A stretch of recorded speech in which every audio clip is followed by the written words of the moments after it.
Тусын хөгжлийн бодлого одоо тэр дундаа эрчим хүчний салбарын хөгжлийн бодлогыг танилцуулж байна. За тэгээд эрчим хүчний дутагдлаас гаргана, ногооруулна, эрчим хүч одоо экспортлог болно гэдээ одоо маш сайхан тийм одоо уриал оозонгуудыг ярьж байна гэж ингэж харж байна.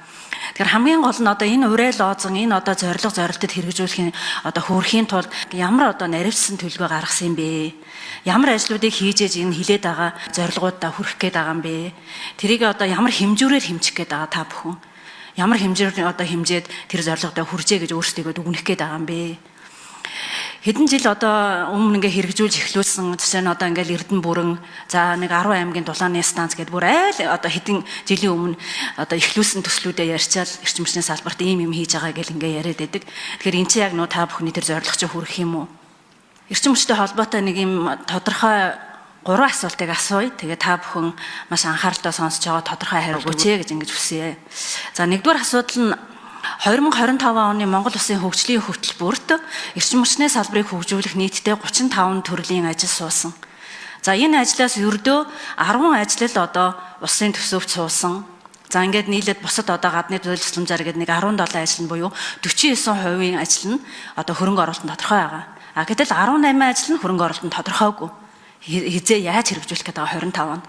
Тэгээ 25 оныхоо хөгжлийн төлөвлөгөөн дээр суулгасан хөтөлбөрүүдийнхаа санхүүжилтийг олоогүй, наривсан төлөвлөгөө байхгүй байж яаж одоо энэ бүх ажлуудыг бид нар хийнэ, хэрэгжүүлнэ, итгээрээ гэд ингэж хэлээд байгааг би жаа ойлгохгүй байна л да. Жишээ нь дулааны цахилгаан станц дөрвийг 500 тонн цагаар өргөтгөх гэж төсөл байж байгаа. Байдргийн усан цахилгаан станц гэж байж байгаа. Төвийн бүс 100 одоо мегаваттын ус хөрөмтлөөрийн усан цахилгаан станц гэж. За тэгээ маш олон одоо шугамуудыг барина гэсэн юм 25 оны хөгжлийн хөтөлбөрт байгаа. Гэхдээ одоогоор санхүүжилт байхгүй. Тэгэхээр энэ дээр та бүхэн хариу өгөөч нэгдүгээрт. За хоёрдугаарт нь болохоор мөн засгийн газрын 2024-өөс 2028 оны одоо үйл ажиллагааны хөтөлбөр дээр мөн эрчим хүчтэй холбоотой маш олон ажлууд суусан. Тэгэхээр энэ одоо суусан ажлууд дээр та бүхэн ямар одоо санхүүжилтээр хизээ хэрэгжүүлэх гээд байгаа, ямар наривчсан төлөвөө гаргацсан ажиллаж байгаа юм бэ? За тухайлбал одоо 10,000 айлын нарны дээврийн төсөл гээл байж байгаа. За эрчим хүч одоо экспортлноо 3,000 мегаваттын их үүсвэр барина, нар салхины их үүсвэр барина л гэж байгаа.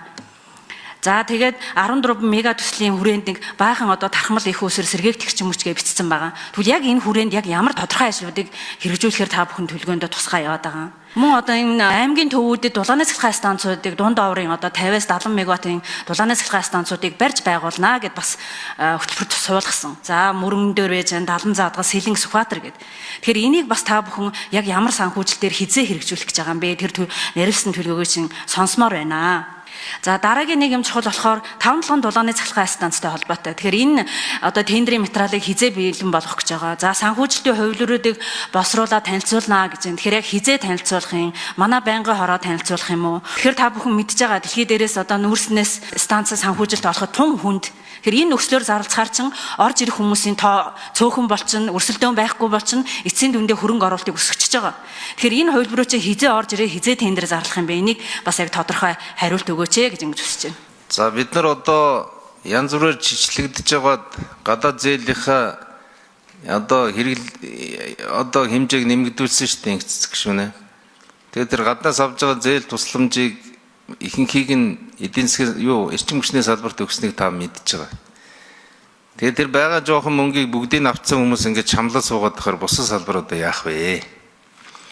Тэгээ өнөөдөр бол 45 төсөл 149 төсөл дотор 44 төсөл нь одоо эрчим хүчний төсөл байна гэж байгаа. 4 жилд хэрэгжүүлэх юм. Энэний өнөөдөр 25 шийдэгдээд явж байна. Одоо бид нар бас нэг хийсэн ажилдаа сэтгэл хангах хэрэгтэй шүү. Эрдэнэ бүрэнгийн усан цахилгаан станцыг 10 жил ярьсан. Бид нар мэдж байгаа. Гэтэ Эдийн засгийн газар мөнгөний өхөө болцсон байсан шүү. Өгөхгүй байсан шүү.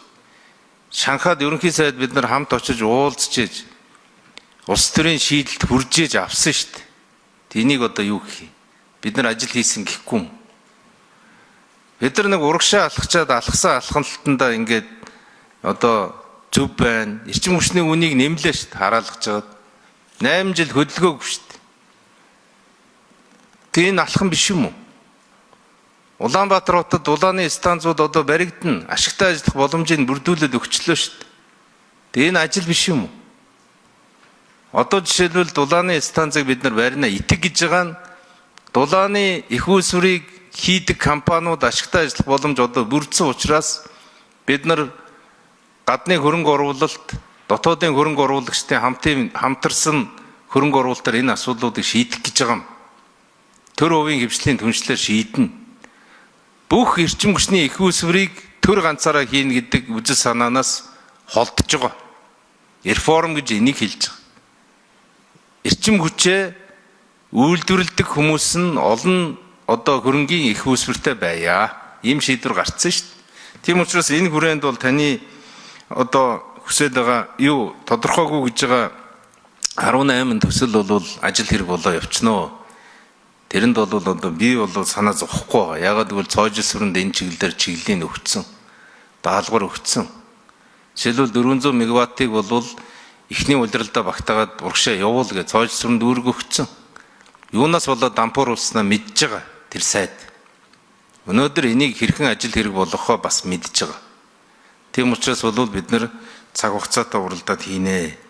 10,000 айлын сэргээгт хэрчим хүчээр хангах их үүсвэр бол шийдэгдсэн байгаа. Бид нар бол хөгжлийн банкныхаа дэргэд ногоон санхүүжилтийн корпорац байгуулсан. Энэ корпорацийн санхүүжилтийн ихэнх нь айлуудын сэргээгт хэрчим хүчний их үүсвэрийг дэмжих санхүүжилт хөрөнгө оруулалтанд. Загантуур Садгүйцэж хариулъя. Аймагуудын дулааны станцуудыг ч гэсэн бид нар дандаа хувийн хөрөнгө оруулалтаар шийднэ. Жишээлбэл 70 задгад Өмнөговь аймгийнхан бид нар орон нутгийн төсвөөрөө эхлүүлье гэдэг. Бидний өгж байгаа зөвлөмж бол та нар төр хувийн хвшлийн түншлэлээр хийчихээ. Ямар ч асуудал гарахгүй болчих юм бэл. Гэх мэтлэн бид нар бол ингээ хийгээ явна. Тэгэхгүй бол зүгээр мөнгө нь бэлэн тендер гэхээр нэг арын хаалганы компаниуд орж ирээд тэр солонгосын зээлээр хэрэгжиж байгаа төслүүд чи ихэнх нь унтсан. Баахан тийм ажил хийж чаддгүй нөхдөд шалгаруулсан. Бид нар нь ажиллаа хийдэггүй. Төслийн үнэн өсдөг. Ийм зарчимгүй юм их байгаа байхгүй. Тэгэхээр энийг арилгаад аль болохоор их үүсвэр талаа бол хувийн хвшлийн хөрөнгийг дайчлая хэдүүлээ гэж байгаа юм гişүнэ. Таны барьж байгаа зарчим. Нөгөө талдаа түгээхээ ч гэсэн бид нар хувийн хвшлийн хөрөнгө оруулалтыг дайчилж хийх учиртай юм бэл. Эдийн засгийн хөгжлийн яам яг ийм байр суурь барьж байгаа нөхцөлд бол эрчим хүчний салбар дутагдлаас гарах, дамжуулах түгээх шүлжээ хит хачаалагдсан байдлаас гарах гэдэг ойлголт бол байхгүй байна гэж ингэж харж байна л да.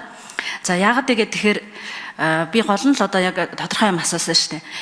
Энэ олон төслүүдээс ингээ хөрөнгө оруулалт нь ихэнх нь шийдэгдээгүй байна. Төр хувийн хвшил, гадны зээл тусламж гэдэг тэгэхээр ер нь бүтэх магадлал маш удаан байдгаа. Тэгэхээр ийм удаан байгаа нөхцөлд яаж бид нар шугамаа барьж чадах юм, яаж их үүсвэрүүдээ барьж чадах юм? Тэр 5 толгойн дулааны сахилгаан станцын тендер зарлахтаа бас л яг тэр шүү дээ. Чи зах зээлээс, дэлхийн зах зээлээс хөрөнгө оруулж ирээ, хувийн хүмүүсийг тэгж байгаа шүү дээ. Тэгэхээр нөгөө хүмүүс чи олж ирэх хүмүүс цөөхөн учраас хитгэн хүн орж байгаа. Өрсөлдөөн байхгүй болчихж байгаа. Хөрөнгө оруулалт өсчихөж байгаа. Тийм учраас эхний ээлжүүдэд боломжоор Монгол улс тэр бондоо гаргана уу, тэр нөгөө баялагын сангаасаа санхүүжүүлнэ үү, тодорхой хэмжээний их усрүүдээ бай. За тэргүүн шидэр сайд 3 номер. Жишээлбэл ингэж байгаа юм. Хот надаа юу танилцуулж байгаа вэ гэхээр 2 дугаар станцын суурин дээр нэг 300 мегаваттын дулааны станц хийж болж байна. За энэ 900 сая доллар болох юм байна. Энийн 80% санхүүжүүлэх хятадын хөрөнгө оруулагч бэлэн байна. 20%-ийг нь би санхүүжүүлье. 200 сая доллароо. Энэ зориулсан мөнгийг бэлдэж өгөөч гэж. Гэх мэтлэн бид нар хувийн хвшилд бол мөнгө дайчилж болж байгаа гэж үнэ. Та төсвөө баталцсан. Бид нарыг ингээд төсөв баталчаад тэгээд ажил явахгүй юм байна. Хэдүүлээ. Тэгэхээр бидний баталсан төсвийн хүрээнд л бид нар ажиллаа хийн шүү дээ. Дээр нь хувийн хөрөнгөл дайчлаа шүү дээ. Өөр ямар гарц байх юм? Тийм учраас бол жишээ нь 5 толгойн цахилгаан станц бол 2 компани өрсөлдсөн. Хоорондоо маргалцаар байгаа л ажил нь явахгүй шүү дээ. Түүнээс нэг хийхгүй хүн олдохгүй дээ биш. Хийх хүн олдсон. 2 болчиход байгаа байхгүй.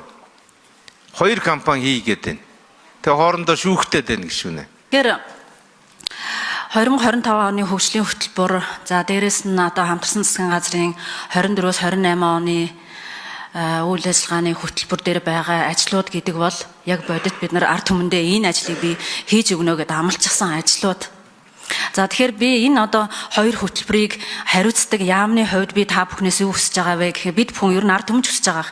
Тэгэхээр яг тэр ажлуудыг хэрэгжүүлэхийн тулд та бүхэн ямар наривчилсан төлөвлөгөө за энэ ажлын одоо хийхийн тулд бид нар ийм ажлууд хийжээж энэ ажил одоо ажил хэрэг болгоно гэсэн тийм наривчилсан төлөвлөгөөгөө гаргаж харуулаач гэж хүсэж байгаа. Тэр наривчилсан төлөвлөгөөн дээрээ ямар санхүүжилтээр яг хизээ ямар хугацаанд хэрэгжүүлэх юм. Дээрээс нь яг энэ ажил хэрэгжүүлснээрээ бид нар одоо байгаа үзүүлэлт маань ямар хэмжээгээр өсчих юм. Яагаад гэвэл бид нар ингээд нэг юм уриал оозон яриад байгаа байхгүй юу? Их усүрийн дутагдлаас гарганаа. Одоо ингээд ногоон болгоноо. Эрчим хүч экспортлоно гэд. За тэгвэл одоо эрчим хүч экспортлохын тулд бид нар энэ нэг юм лозунг хэлчихэж байгаа байхгүй юу? Тэгвэл энэ лозунгийн хүрээнд бид нар яг ямар ажлуудыг хизээ хийхин гэдэг ийм наривсан төлгөө гаргаж иж өнөөдөр тэр чин ажил хэрэг болдгоо муу л гэж хэлээд байгаа байхгүй юу? Тэгэхээр тийм юм хийгээ тэгээд тэрийгэ танилцуулаа яваач. За одоо энэ дээр ингээд санхүүжилт олцсон эсвэл олоогүй. За энийг олохын тулд бид нар одоо энэ 6 сар гэхэд олох юм байгаа. За 5 толгойн тендер гэдэг чинь юу гэдгийг тэр тендерийн материал шинжилж босруулнаа л гэж байна. Тэгэх юм бол тэрийг бид нар одоо 1 сарын төгсгөл ихэд босруулчнаа.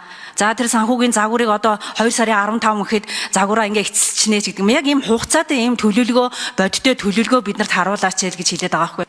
Тэрнээс ч одоо ингээд нэг хідэн баахан лозун угаасаа хэн ч итгэхийн аргагүй шүү дээ. 38 төслийг 25 оны одоо төлөвлөгөөн дээр хөгжлийн төлөвлөгөөн дээр 38 төслийг эрчим хүчний салбарт хэрэгжүүлнэ. Өнөөдөр чи 25 он айлд эхэлсэн шүү дээ. Гэтэл эхэлсэн юмн дээр яг тэрэн дээр ингээ үсрээл 17 төсөл нэг санхүүжилт ингээ шийдэгдсэн байгаа. 18 нь бүр сурагчгүй. Тэгээ тэр 18 дээр л та бүхэн биднэрт ингээ бодит юм хилээчээл гэж байгаа байхгүй юу. За тэгвэл одоо тест зүрийг 500 тонн цагаар өргөтгөх ийм төсөл бол энийг чинь бид нар одоо 26 оны төсвөөр суулгана. Эсвэл энийг чинь бид нар одоо ингээ зээлээр хэрэгжүүлэх гэж байгаа ийм юутай гэдэг. Ингээд тэр ажил болгон дээр л тэр төлөвлөгөөгөө бид нар танилцуулаач гэж хэлж байгаа. Хоёрдугаар асуудал нь яг энэ ажлуудыг одоо үндсэн гүйцэтгэгч нь үндсэн хариуцлагч нь эрчим хүчний яам гэдээ ингээ тавьчихсан. Тэгээ ясамн дээр болохоор яг эрчим хүчний яам бол ямар ч эрх мэдэл байхгүй. Тэр гол санхүүжилтийн олдог нь болохоор танаа яам байгаа. Тийм учраас тэр энэ төслүүдийг хэрэгжүүлэгч үндсэн хариуцлагч нь эдийн засаг хөгжлийн яамаа гэж тавиач. Яагаад гэхээр эрчим хүчний яам нь ийм төслүүдийг хэрэгжүүлье гэж явуулдаг санхүүжилт нь байхгүй. За тэгээд хасагддаг. Тэгэхээр техникийн хувьд л эрчим хүчний яам дэмжлэг үзүүлж ажиллахаар байгаа байхгүй юу? Тэгэхээр яг энэ төслүүд хэрэгжихгүй юу? Энэ одоо 38 төсөл зөвхөн 25 оны төсөв дээр байж байгаа байхгүй юу? Хөгжлийн төлөвлөгөөн дээр 38 төсөл, 35 төсөл. Тэгтэл 4 жилийн төлөвлөгөөн дээр чинь эндээс маш их төслүүд байгаа. Тэгэхээр хэр болгон дээр л наривсан юм хийгээд бид бүхэнд харуулаач гэж ингэж хүсэж байгаа байхгүй юу? Ийм л саналтай байна. Тэгвэл ингээд та бүхний ажиллаж байгаа арай жаахан бодиттой ард түмэн чинь одоо та бүхэн яриад байгаа уриалаа озонд жоохон ч гэсэн ихтгэлтэй болно шүү дээ.